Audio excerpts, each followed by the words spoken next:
Hello friends, नमस्ते प्रणाम। हमारे चैनल में आप सभी फ्रेंड्स का स्वागत है और अभिनंदन है। तो हम लोग बहुत ही प्यारा तीज व्रत गीत लेकर आए हैं। अगर अच्छा लगेगा तो लाइक शेयर सब्सक्राइब जरूर कीजिएगा और कमेंट बॉक्स में ज़रूर बताइएगा कि ये गीत आप लोगों को कैसा लगा। तो चलिए सुनाते हैं। हर हर महादेव आप सभी को। पूजावा के थरिया सजावल जाई, दिया ना जरावल जाई हो। पूजावा के थरिया सजावल जाई, दिया ना जरावल जाई हो। साखी चलिया चला शिवा पूजिया आई, ता संगवा गौरा माई के हो। साखी चला ना शिवा पूजिया आई, ता संगवा गौरा माई के हो। सखिया चला ना शिवा पूजिया आई, ता संगवा गौरा माई के हो। घीवा दूध से शिव के नहावल जाई, बेलपतिया चढ़ावल जाई हो। घीवा दूध से शिव के नहावल जाई, बेलपतिया चढ़ावल जाई हो।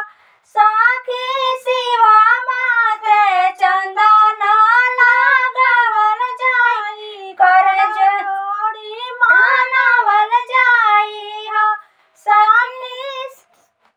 साखी शिवा माथे चंदन लगावल जाई, कर जोड़ी मानवल जाई हो।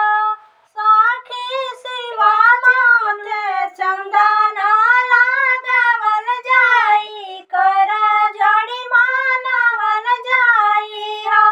गौरा के चुनरी ओढ़ावल जाई, रूपवा सजावल जाई, रूपवा सजावल जाई हो।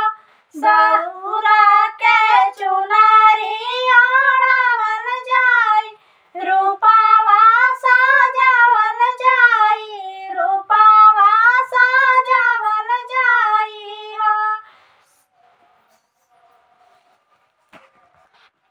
साखी शिवा तन पर भस्म लगावल जाई, जलावा चढ़ावल जाई हो।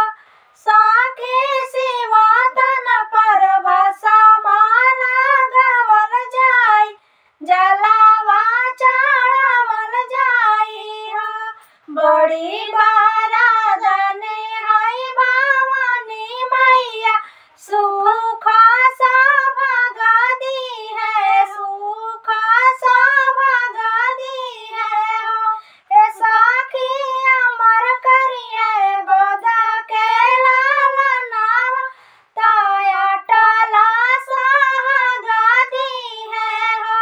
ए साखी अमर करी है गोदा के लालनावा, ताया टला सुहाग दी है हो। शंकर जी सब मंगल करी है, कष्ट सब हरिली है, कष्ट सब हरिली है हो।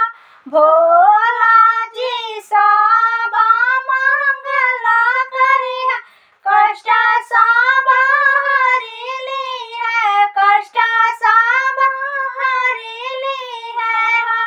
साखी घरवा में आये खुशियाली, ता महादेव दया दी है हो।